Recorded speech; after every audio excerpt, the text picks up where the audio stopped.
A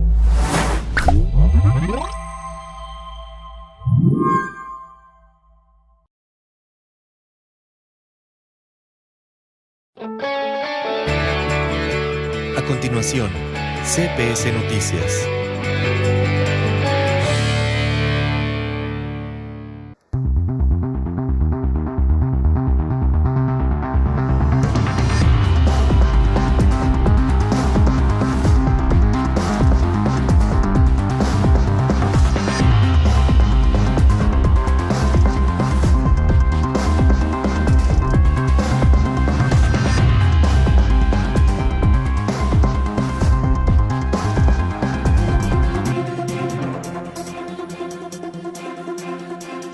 Good evening and welcome to CPS News, the news that speaks your language. And of course, it's the only English language news here in the entire Bay Area. I'm Brent Lane, your anchor. Jesse's not with us tonight, so strap in.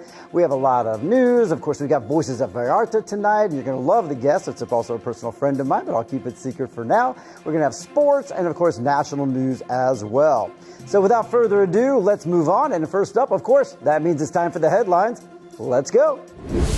Tonight on CPS News, Puerto Vallarta transforms into a city of altars, parades, and a towering Katrina. We'll take you inside the celebration. Tomorrow at 10 a.m., Vallarta joins a massive coastal evacuation drill. Federal operation in Puerto Vallarta targets illegal traps to protect the critically endangered Casquito turtle. Puerto Vallarta marks 100 years of Isla del Rio Quale, from cyclone-borne land to cultural heart of the city. In Mexican national news, Nayarit confirms mandatory vehicle re-registration for 2026. New plates, new costs, and big penalties for those who delay. Uruapan mourns its fallen leader as Mexico and the U.S. pledge to strengthen security cooperation. And in sports, Iguanas de Vallarta outlast Mineros in a thriller, holding firm in second place and chasing the top of the Pacific Basketball League. All that and more tonight on CPS News, the news that speaks your language. Okay, in our first story tonight, Puerto Vallarta burst into color and tradition this Sunday, November 2nd, as the annual Day of the Dead parade brought hundreds of locals and visitors into the heart of the city. Though the parade kicked off more than an hour behind schedule, the festive spirit never wavered. Tourists and residents alike, many dressed as elegant Katrinas and Katrinas lined the streets as well, eager to take part in one of Mexico's most iconic celebrations. Leading the procession was Mayor Luis Munguia, who was joined by his family and some city council member and dozens of community groups representing restaurants, schools, and of course local businesses. The parade began in Cinco de Diciembre at the cemetery and wound its way through San Salvador, Peru, and Morelos streets before arriving at Lazaro Cardenas Park and finishing at the Los Muertos Pier. There, the celebration carried on with live performances from narratives of legends and boleros, which is the play of the Katrinas, the Weeping Woman, and the Witches, and a high-energy DJ set by Ticopa. Delays aside, Puerto Vallarta once again honored the life, death, and memories, shining brightly with warmth and soul of Mexican tradition. Thank you so much to Guadalupe Arce for our first story tonight. So with music, dance, and tradition, Puerto Vallarta once again proved why Dia de los Muertos is one of the city's most cherished celebrations. And as the city honored its ancestors, also celebrating living with Halloween, turning the Malecon into a runway of costumes, candy, and a few real-life scares. Let me share a bit more about the festivities. So, the city's Malecon turned into a spectacle runway of spooky fun with families, kids, and even pets dressed as Katrinas and superheroes, filling the boardwalk with laughter, music, and candy. The romantic zone joined in, too, with local businesses handing out treats and keeping the festive spirits alive. But amid the celebration, there were some real-life scares. During the Rodada del Terror motorcycle event, two bikes collided on Avenida Federación, leaving 3 young riders injured. Paramedics rushed them to the regional hospital, where they were reported in stable condition. And just hours later, in the early morning hours, it brought together another fright in the Paseo de la Flores neighborhood, where 2 luxury cars went up in flames. Firefighters managed to contain the blaze, and authorities later confirmed it was caused by an electrical short circuit, not foul play. From sweet treats to flashing sirens, this Halloween in Vallarta had it all. Fun, fear, and, well, fire under control, luckily, and it filled the night sky with joy. Thank you so much to Fernando Bojorquez for this story. So moving on, it does seem like Halloween mixed it all. There were costumes, there were candy, and a few real scares. A night the city just won't soon forget. Okay, moving on, here's a word from our sponsor, and of course that means it's Cerámicas Exclusivas. And let me tell you all about them. Ceramic Exclusivas, it brings together style and quality, and it'll transform your home. You can discover a beautiful selection of porcelain tiles and wood-look ceramics designed to elevate any room with timeless elegance. With flexible, interest-free financing, options available to create your own dream space has never really been this easy. Because your home deserves the best, and the best, of course, is at Ceramic Exclusivas, where craftsmanship meets unbeatable style. You can visit them at Calle Federación 390 in locales 5 and 6 and by the Paseos Universidad Ixtapa, or just give them a call, 333-810-6053, or follow Cerámicas Exclusiva on Instagram, Facebook, and of course, you can look at them decorating your home because they have over 32 years of decorating style and spaces. All right, moving on now with some news. It's time for Joe with our next story tonight. Authorities have announced details for the regional tsunami drill taking place tomorrow, November 4th at 10 a.m. across Jalisco's coastal municipalities, including Puerto Vallarta, Cabo Corrientes, Tomatlan, La Huerta, and Cihuatlan. From Puerto Vallarta, civil protection officials emphasize that this large-scale exercise aims to strengthen prevention culture and test the state's emergency response systems. Schools, the tourism sector, and local residents will all play key roles in simulated evacuations. The drill will be coordinated in real time from a central command post, ensuring every alert and response is properly evaluated. Citizens are encouraged to download the hashtag Jalisco Alerta app for live updates and to follow official civil protection social media for instructions and to share photos of their participation. With information from Guadalupe Arce, Joe Wasik, CPS News. Okay, again, the regional tsunami drill is tomorrow at 10 a.m. and officials say take part, follow instructions, and expect the alerts. And of course, you won't be alarmed as you watch CPS News with Jesse and Brent. Now, next up, here's Maria with an unfortunate story about a local drowning. Tragedy struck this Thursday afternoon at the Moscota River near the Las Vegas Ranch when a man lost his life after drowning while swimming. Authorities received a 911 call reporting that someone had entered the water and never resurfaced. Police, firefighters, and lifeguards quickly responded to the scene. At the location, a woman identified as Jessica told officers that her friend Pedro Simon, known locally as El Tiras, had jumped into the river to cool off, but began struggling to stay afloat, and the current swept him into deeper waters. Despite desperate rescue attempts by nearby restaurant workers, the man disappeared beneath the surface. Lifeguards later conducted underwater searches and eventually found Pedro Simon's body downstream, trapped among the rocks. Prosecutors and forensic personnel took over the investigation, and the body was transferred to the medical examiner's office. Pedro Simon, a construction worker and beloved neighbor in Colonia del Villar, is being remembered by friends and family for his kindness and hard work. With information from Guadalupe Arce, Maria Ammerman, CPS News. A tragic loss for the community and a reminder of how quickly the river can turn dangerous. Okay, we now turn from tragedy by the river to our next story, making headlines in Vallarta, and here's Joe once more with this story.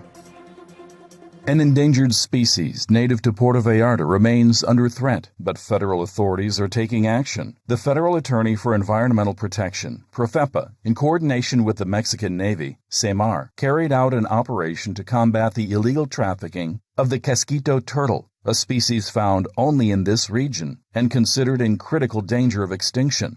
During the nighttime operation on October 22nd, authorities disabled 12 illegal traps across 4 nesting zones and rescued 2 captured animals, including a baby crocodile that was freed after being caught in one of the traps. The Casquito Vallarta turtle, the world's smallest turtle, discovered just 7 years ago, is listed under Mexico's NOM 059 and cites Appendix I, granting it the highest level of protection. Fewer than 500 individuals are believed to survive in the wild, their population threatened by urban expansion and wildlife tracking. Profepa reaffirmed its commitment to continue joint operations to protect this tiny but extraordinary jewel of nature, a symbol of Puerto Vallarta's unique biodiversity. With information from MGG, Joe Wasik, CPS News.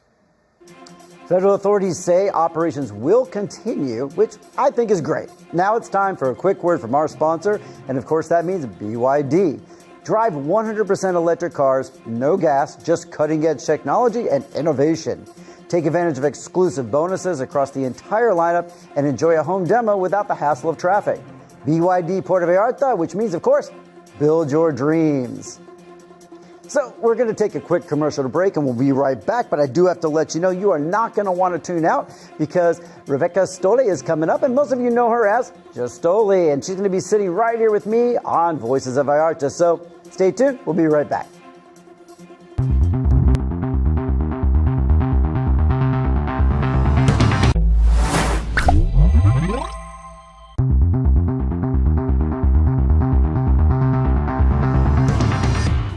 Welcome back, everybody, and thank you for sticking with CPS News, the news that speaks your language, the only English news and all about Bahía de Banderas, as a matter of fact, as you know. It's time for Voices of Vallarta, and this, of course, is our interview segment, and I am so happy to be sitting across our guest today, also my friend, Rebecca Stolinga, but of course you know her locally as Stoli. Welcome to the show. That's right. Thanks for having me. Absolutely. But you've got something to talk about which is more than music today, which I love. So why don't we tell our viewers a little bit about why you're here today, why all these books are in front of you, and let's hear about it.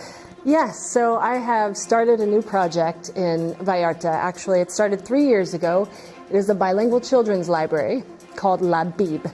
And that is B-I-B. It stands for Biblioteca, Library, Infantil de Bebés, like little kids, Bilingüe. And our purpose is to help the bilingual journey and literary journey, literacy journey for young children, and just offering free lending of books. Wow, that's amazing. And so I want to definitely hear more about that. But like a lot of our viewers, a lot of people know you as the musical version of Stoli. So this is a little new to me. And you've built a career that really blends music, storytelling, community. Let's talk a little bit about where all this started. What first drew you to make Vallarta not only a performance stop, but where you invented your career? Oh, yes. That's a great way of putting it. I first came to Mexico because of Spanish, because of learning the language. Went to Guadalajara to learn, visited Vallarta for the first time, and fell in love, like so many people do, with this place and its magic, and found a place where I could come and share music. Because primarily, I don't want to say primarily anymore, but I have historically been a musician, right? 5 years ago, I became a mom, and so that's when things have kind of shifted for my purpose. But, you know, I love the Spanish language. I love connecting with audiences, and as a musician, this was a really great place to explore that. Love it. I love it. So, yeah, and a lot of us are going to know you about that, but now you have a bilingual children's library project, La Bib, and it's quickly become a hub for families, which is amazing. And so how do you see music and literacy all working together hand in hand with this project? Yeah, I mean, I feel like I've become the perfect person to spearhead this project because, like I said, I became a mom in 2020. My daughter just turned 5. She is a Mexican-American, speaks bilingually, English and Spanish. So this started as a project for her. All of our books have been donated, believe it or not. People bring suitcases of books down for our library, and it's just a way to offer literature free for children. And me, also a musician. You probably don't know this. I'm also a children's musician, Super Stoli. I think I do know it, just because I talked to you on the radio a few times as well. Well, yeah, otherwise I'm just regular Stoli. Yeah, but as a children's musician, I've worked for the past 20 years with children and families, singing a lot in libraries. And so now that I'm a mom and have a library and I'm a musician, I'm using all of those skills together. We're doing story time. I'm doing music classes for moms and babies. And so, like, how does it work together? It just does. Like, music is the universal language that, you know, really helps children learn vocabulary, social skills. And so it just combines with a library. super easily. I love it. And through your musical connections and this, you've built a lot of relationships in this city. Yeah. It's a small, big city, as I like to call it. And so how have those relationships with those sponsors really helped Labib and move it forward and really be successful? You know what? This is definitely a community project. And we had our grand opening last Saturday, October 25th. Over 100 people there. And that is, thank you. Yeah. Some new families, some families that are already part of our community. And at one point I said, raise your hand if you have volunteered with us. And probably 20 hands went up with people that have helped catalog or clean or move or do interviews for us.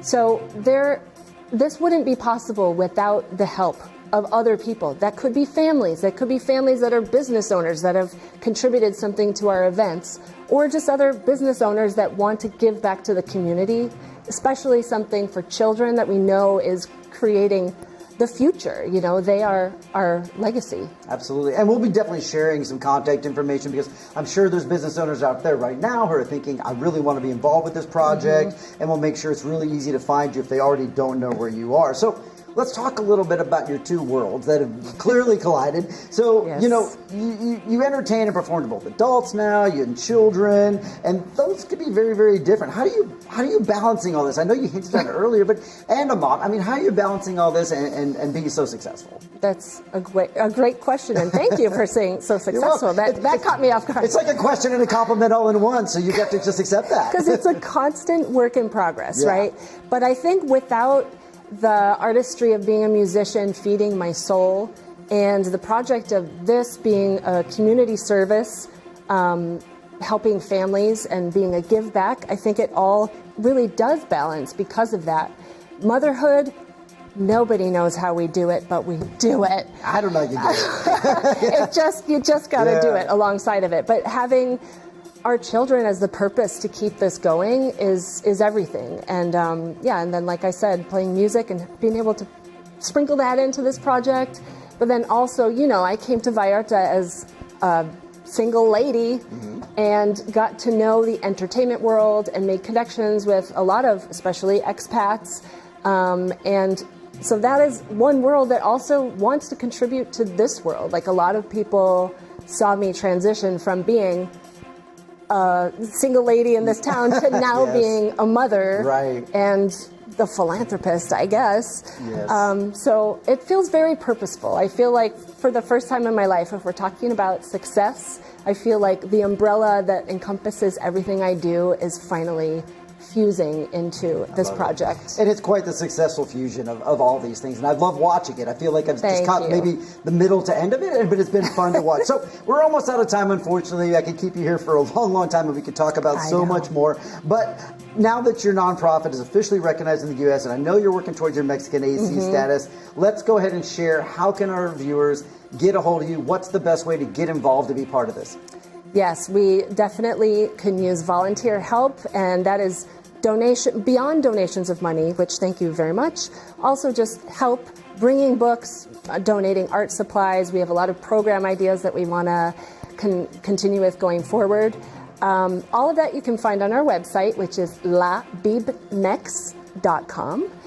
We have socials is all the same at labibmex. And that's the easiest way to find out about us, follow what we're doing. And we are now open in Bobadilla, which is a colonia right next to Pitial.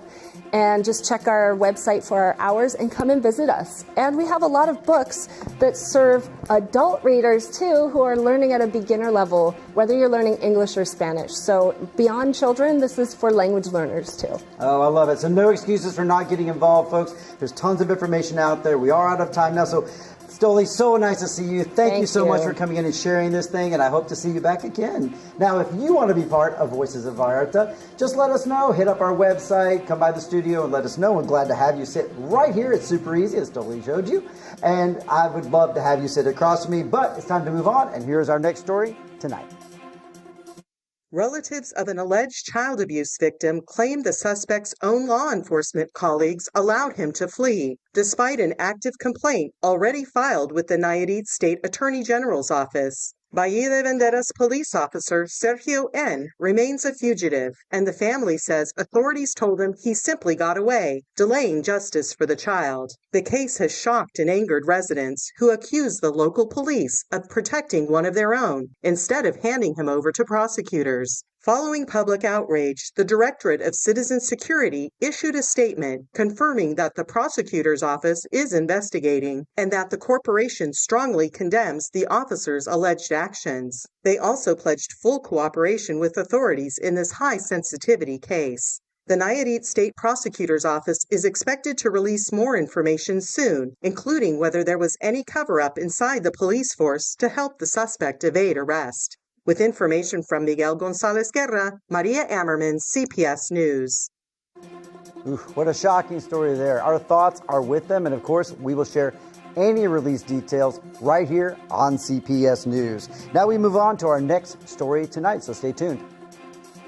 A woman in her 30s was injured Wednesday afternoon after being struck by an SUV while attempting to cross Avenida Los Tules, right in front of Puerto Vallarta's hotel zone. According to witnesses, the woman tried to cross the busy intersection at Francisco Medina Asensio while the traffic light was still green for vehicles. A Mazda CX-5, driven by a foreign national, was unable to stop in time and hit her. Paramedics from Civil Protection and firefighters quickly arrived at the scene, providing first aid before transporting the woman to a nearby hospital. She remained conscious and in stable condition. Municipal transit officers documented the incident and began their investigation to determine responsibilities. Authorities are reminding pedestrians and drivers alike to remain alert and follow traffic signals, especially along Vallarta's most congested avenues. With information from MGG, Joe Wasik, CPS News. Wow, now be careful out there. More visitors equal more people that may not understand our traffic patterns. And just a few days ago, as a matter of fact, right here in the marina, a young driver was on the phone and he almost hit me. He wasn't watching the roads. You've got to be careful because anyone out there can get hit with no fault of their own, even right here in the slow driving marina. Okay, now let's take a quick moment to thank our sponsor, and of course, that is Global Box. If you are looking for extra space, they've got you covered with secure storage options available 24/7. From furniture and personal items to business inventory, important documents, even vehicles, boats, or yachts, Global Box is the safe and flexible choice. Units start at just 970 pesos a month, and for business owners, there's even an option to combine storage with office space.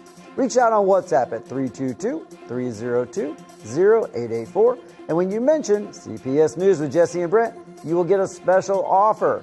Pay for 5 months and they'll give you a 6-month free.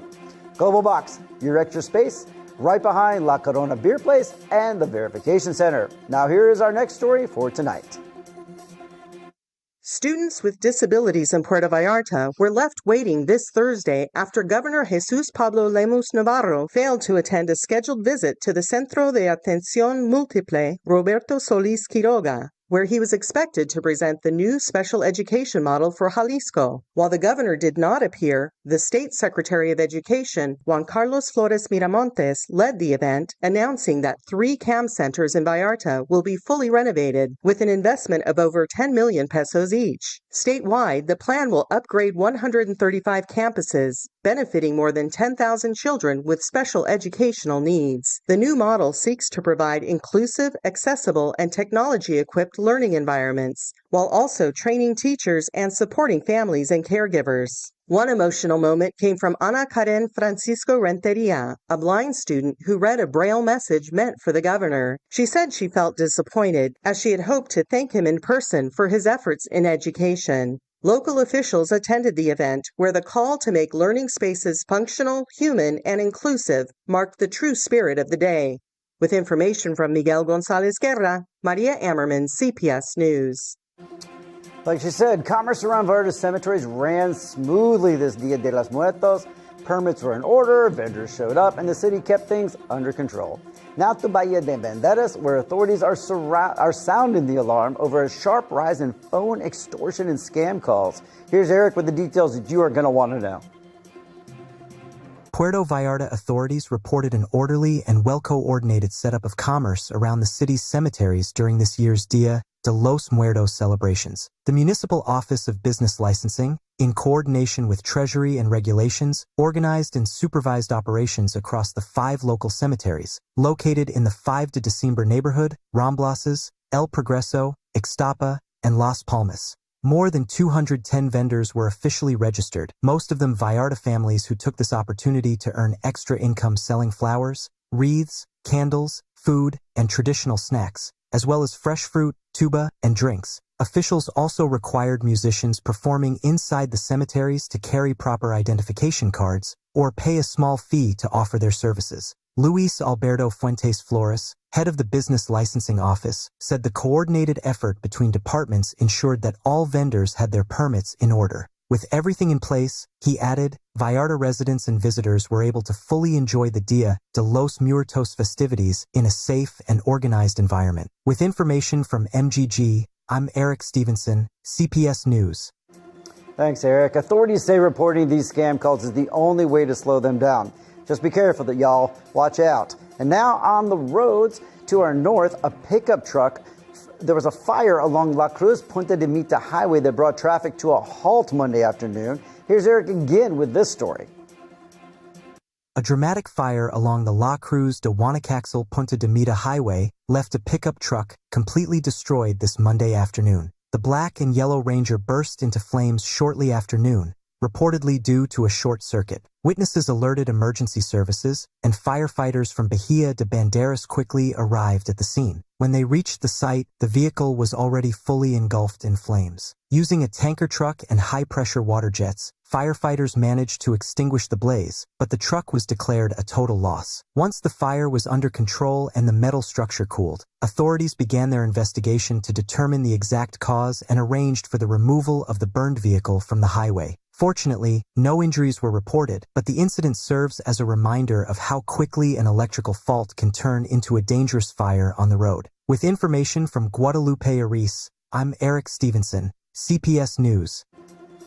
What a scary situation. Okay, moving on. A surprise Navy checkpoint in Buceria shut down Riviera Nayarit Boulevard Friday evening, which left traffic at a standstill and drivers demanding answers.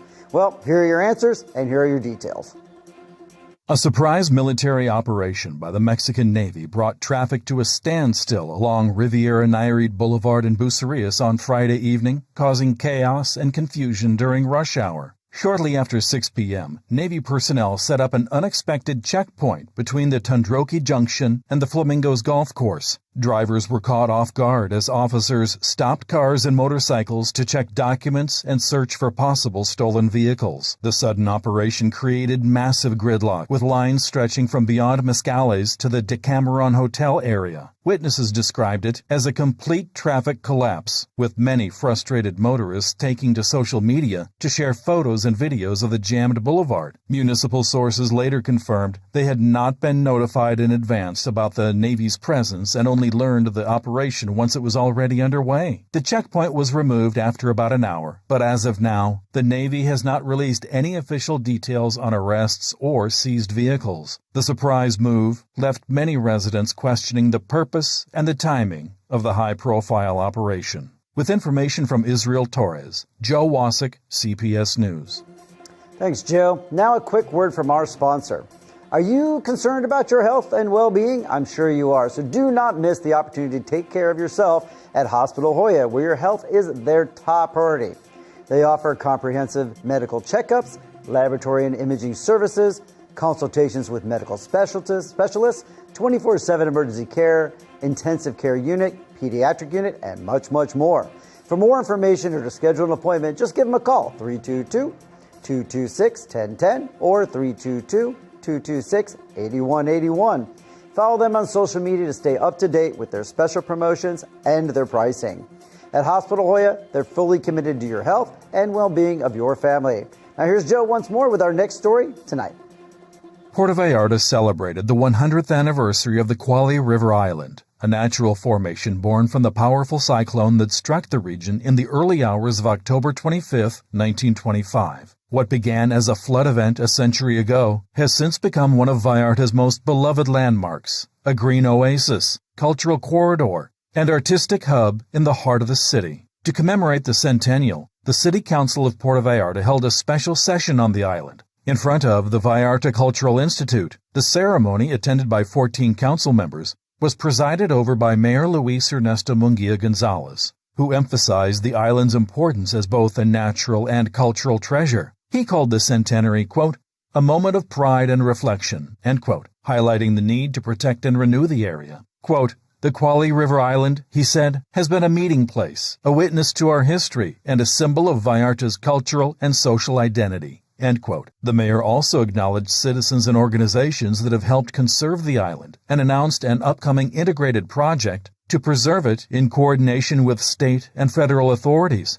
During the event, historian Moises Hernandez shared the island's story, how the 1925 cyclone reshaped the river's course, creating a new landmass that gradually evolved in today's Isla del Rio Kwali. Over the decades, it became a vibrant public space, home to gardens, art galleries, the Kwali Museum, and even tropical wildlife. The ceremony concluded with the unveiling of a commemorative plaque, reaffirming the island's enduring role as the heart of Puerto Vallarta, where nature, memory, and community continue to flow together.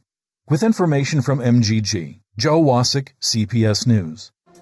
Well, happy century anniversary. The Kwali River Island remains at the center of Vallarta life, and it's an area really shaped by history, and it's still evolving and always improving. Go check it out if you haven't been there in a while. And now from heritage to holidays, Liverpool is rolling out its seasonal promotions across Vallarta and all of Bahía de Banderas. Get ready to kick off holiday shopping with Liverpool. It's from November 7th to the 17th with exclusive promotions on clothing, accessories, furniture, tech, and home essentials. It's open daily from 11 a.m. to 9 p.m. You can check out their website or the Liverpool Pocket app for details. First-day shoppers with a Liverpool credit card get an extra 10% off. Liverpool Galleries Vallarta, which is across from the Maritime Terminal, and Liverpool Express in Flamingos up in Bahía de Banderas. Liverpool at all times, everywhere, and it is part of your life. Well, it's break time, and usually this is where Jesse and I will talk to you a little bit about what's on this day. So even though she's not here today, let's do it anyway. So I'll take a look down here really quick. We'll take a look, and you come with me on this adventure. I'll just kind of play along with you. So the first thing is today, on this day, well, it's cliche day. Now, if you don't know what a cliche is, I prepared a couple for you. So, no news is good news. Kind of apropos for this set. Also, when it rains, it pours. That's a cliche. And the more things change, guess what? Say it along with me. The more things stay the same. There's a bunch of cliches in case you need a few. It is also, this one's interesting, give someone $1 day, or maybe a 20 peso note here. I was going to happily hand one off to Jesse today, but I'll just keep it in my pocket. But if you're out there and you're looking to make friends or influence new people, grab $1, give it to them, and say happy $1 day. You only got a few more hours because it's nighttime. So that's the On This Day for today. I hope you enjoyed playing along. It's time to take a break. We're going to be right back with more CPS News, the news that speaks your language, so don't go anywhere.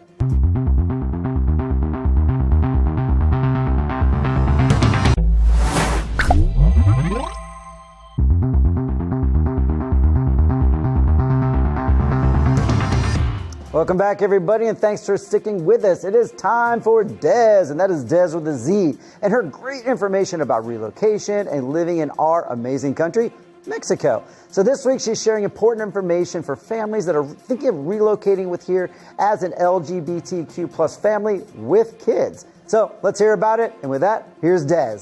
Well, thanks, guys. I am super happy to be here, and I actually really love this topic because these are the questions that really keep people up at night before a big move. So let's break it down into two parts: LGBTQ plus safety and culture, and moving with family and kids with schools. So, Puerto Vallarta is widely recognized as the gay capital of Mexico, and for good reason. The city hosts one of the largest pride celebrations in Latin America, with parades, concerts, art, and cultural events that attract tens of thousands of visitors every year. Beyond pride, LGBTQ plus life here is vibrant year-round. Entire neighborhoods like Zona Romantica are filled with inclusive restaurants, hotels, and businesses that openly welcome the community. But for many of my clients, the biggest factor isn't just celebration, it's day-to-day safety and visibility. Couples tell me they feel comfortable holding hands in public, raising children together, or running businesses openly in ways that they sometimes didn't back home. LGBTQ plus families moving here find not only acceptance, but also a sense of community and belonging. It's also worth noting that same-sex marriage is legal nationwide in Mexico, which gives couples the ability to put down roots with legal protections and recognition. That's a huge reassurance for people building a future here. And while Puerto Vallarta is the most famous hub, it's not the only one. Mexico City, Guadalajara, and other urban centers have also got thriving LGBTQ plus communities. So you have options depending on the lifestyle that you're looking for. The bottom line is, more and more people are choosing Mexico, not just because of the sunshine and affordability, but because they want a place where they can live authentically, raise families, and feel truly safe at home. And Puerto Vallarta, in particular, has become a global safe haven for exactly that reason. Now, the other big topic that I want to talk to you guys about today is moving with kids. Parents worry about safety, education, and values for their children. Here's what I see with my clients. Families that relocate here often say that they get more time together. Mexico's culture is very family-centric, and you'll see kids at restaurants at 10 p.m. on a Tuesday, and no one bats an eye. Education options are broader than people realize. There are bilingual private schools, international schools, Montessori programs, or even homeschooling opportunities. Costs are typically lower than private schools in the US or Canada, but the kids get smaller class sizes and, of course, the benefit of learning Spanish fluently. Safety is another question parents ask me about constantly. And here's the truth. In expat hubs like Puerto Vallarta, families feel comfortable letting their kids walk to the corner store or bike outside with friends. Year after year, AARP has ranked Puerto Vallarta the safest destination for expats moving abroad several years in a row, and the day-to-day sense of community and watchfulness is something families really value. I always work with parents to identify the right neighborhood and the right school fit, because when your kids are thriving, the whole family thrives. So whether you're an LGBTQ plus couple looking for safety and community, or a family wanting more time together and great schools, Mexico has a lot more to offer than most people realize. The key is knowing where to land and what I help my clients figure out. Thank you, Des. That is such great info. And based on our viewer feedback, your segment's really a hit here on CPS News with Jesse and Brent. Love it. Okay, I hope to see you again soon. Come back to the show anytime.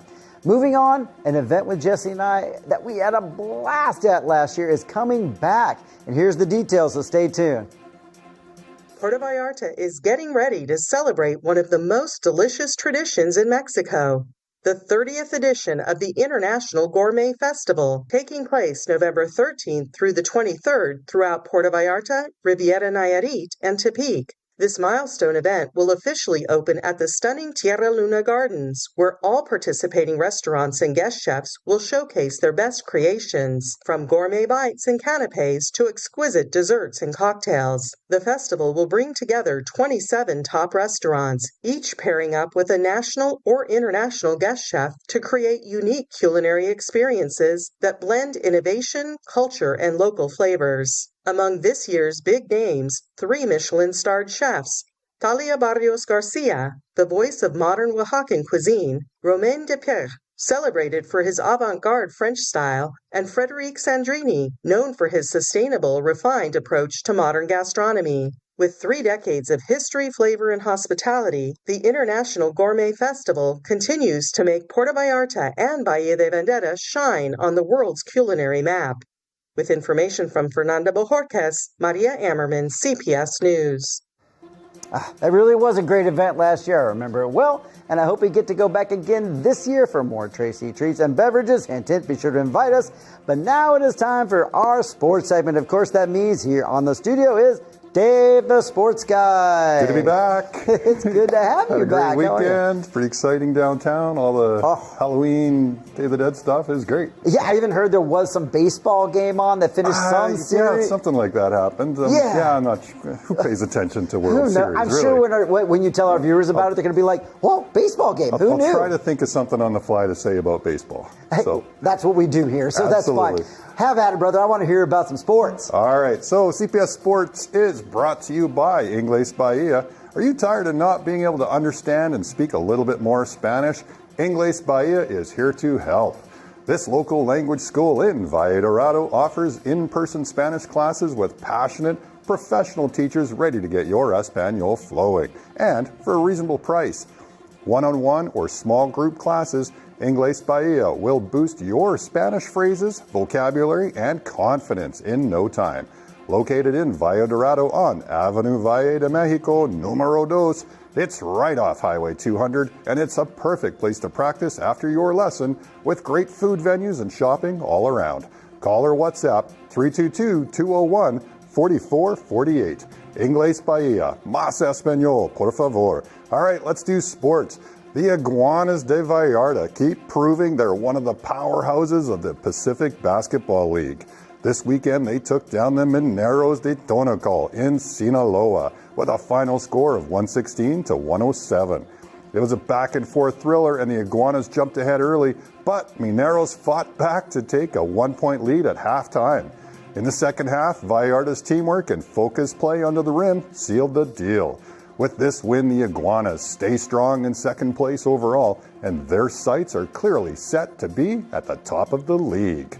From the hardwood to the fencing piste, Vallarta's young fencers made their mark in Monterrey at the first national selective tournament kicking off the 25-26 season. 5 local athletes competed with impressive results. Zoemi Loivenos took second place in her category, while Dario Romo finished 5th overall in the A division. Others like Jimena Gonzalez, Iyari Lopez Cueto, and Fernanda Alvarez gained valuable experience against Mexico's best. Their coaches say the next goal is clear, and that's earning spots on Team Jalisco. And they're inviting more Vallartans to discover fencing, a sport that sharpens both body and mind.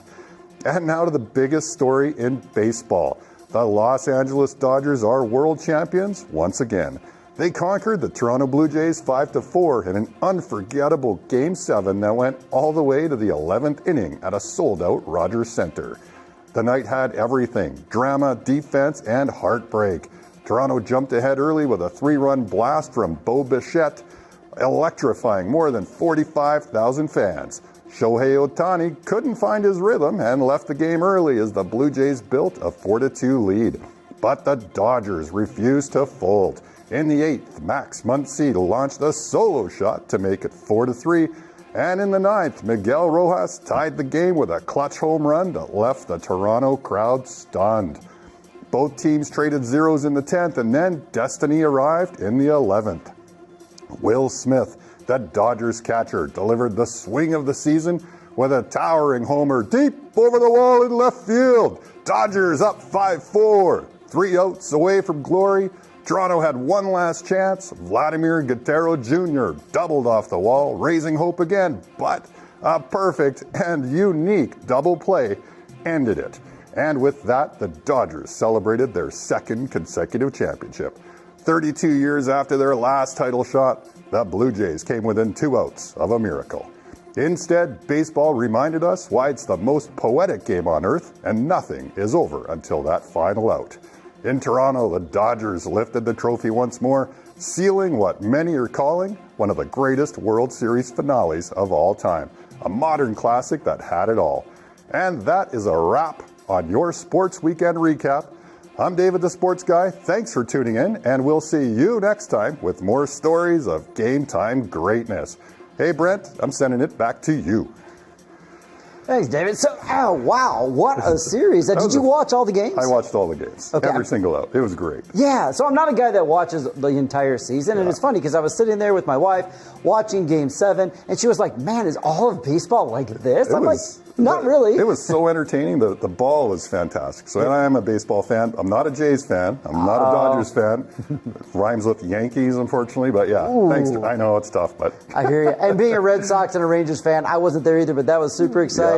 I love the way you delivered it. Thanks. It was awesome. We'll see you again next week, Dave. You bet. All right. Cheers, brother. Take care. Okay. Let me tell you now about Hospitin's program called My Health Program. Actually, instead of me telling you all about it, let's hear it directly from one of the happy users who has benefited from it. The program, I would recommend it to anybody new that's coming to Puerto Vallarta, in that I've been a member here for almost 8 years. We have a lot of meetings here once a month where we get to meet and interact with other members and also to share common concerns regarding health. And the facilities and care here at Hospitin is really excellent in Puerto Vallarta. The doctors are all very personable, they're very approachable and easy to speak to. And whenever I've had any utilization of services here at the hospital, it's been a perfect experience. I'd highly recommend it and encourage you all to take part in my health program. Just call 322-226-2080 to book your appointment or just visit them at Boulevard Francisco Medina Asensio, 3970. Now, here's our next story for tonight. And it happens to be about Nayarit and some driving warnings. Now, I've warned you guys about this in the headlines, so heads up, Nayarit drivers. The government has confirmed a mandatory vehicle re-registration program for 2026. New license plates will be issued across the state, and the cost is set at 2,724 pesos, which covers plates, stickers, and verification. According to the Secretary of Administration and Finance, discounts and tax incentives are being considered, with details expected in January. Drivers will have the entire year of 2026 to complete the process without fines. The state estimates about 122,000 vehicles would go through the registration process, generating close to 200 million pesos in revenue. The program was originally scheduled for 2025 and was postponed 1 year, though federal rules still require states to update plates periodically. The process begins January 2nd, 2026, and in all municipal offices. Officials warn that drivers who haven't renewed since 2022 could face fines of more than 9,000 pesos. With information from Israel Torres, thank you so much. Now, listen, Nayarit drivers, you've got the timeline and the price tag for the new plates in 2026, and this is a warning, just don't fall behind. Okay, in more Mexican national news, in Michoacan, the city of Yorapan is reeling after the assassination of its mayor, Carlos Alberto Manzo Rodriguez, during a public festival. Here's Joe again with this disturbing news. The city of Uruapan continues to grieve the shocking assassination of Mayor Carlos Alberto Manzo Rodriguez, who was gunned down during the opening night of the Festival de las Velas on November 1st. The attack, which also left the city's public works secretary injured, has sent waves of outrage through Mexico and beyond. In the aftermath, Mexico's Security Minister Omar Garcia Harfuch acknowledged the offer of support from the United States, following a message by U.S. Deputy Secretary of State Christopher Landau, who expressed condolences and proposed deeper cooperation to confront organized crime on both sides of the border. Harfuch stated that all collaboration and intelligence sharing with national and international institutions remain ongoing. The mayor's murder occurred just weeks after he had publicly appealed for federal assistance to reinforce security in Uruapan, warning that the withdrawal of over 200 National Guard troops had left the city vulnerable to organized crime. Despite already having 14 federal guards and municipal police assigned to his protection, the attacker struck during a crowded public celebration. 2 suspects were detained and 1 was killed during the police response. Federal and state forces have since increased their presence in the area, while investigations remain open. Thousands of residents gathered on Sunday to honor Manzo, described as a fearless advocate for his community and an outspoken critic of cartel violence. His widow, Grecia Quiroz Garcia, vowed to continue the social movement he founded, a fight against corruption and insecurity that resonated deeply across Michoacan. The assassination has drawn international attention, with outlets such as the New York Times, Le Figaro, and Hindustan Times highlighting Manzo's warnings about rising violence. His death has become a powerful symbol of both the dangers faced by local leaders and the urgent need for stronger cooperation to protect those who dare to speak out. With information from Milenio Noticias, Joe Wasik, CPS News. Thanks, Joe. That is a scary story for sure. But now we need to move on to a quick message from one of our sponsors, and it is Global Box. Do you need extra space? Well, they offer secure storage 24/7 from everything from your furniture and personal items to business inventory, documents, vehicles, and boats or yachts. Units start at 970 pesos per month, and business owners can even combine storage with office space. Contact them on WhatsApp 322-302-0884 and mention CPS News with Jesse and Brent, and you get a special deal. Pay 5 months and get the 6th month free. Global Box, yours. It's your extra space, and it's just behind La Corona Beer Place and the verification story. Well, that is all the time we have tonight for the news. We had a lot. We had a busy schedule, a great interview. I hope you enjoyed it. And of course, tune in again next week. Watch us anytime on YouTube or however you watch us on TV. So thank you very much. This is Brent Lane, CPS News, the news that speaks your language.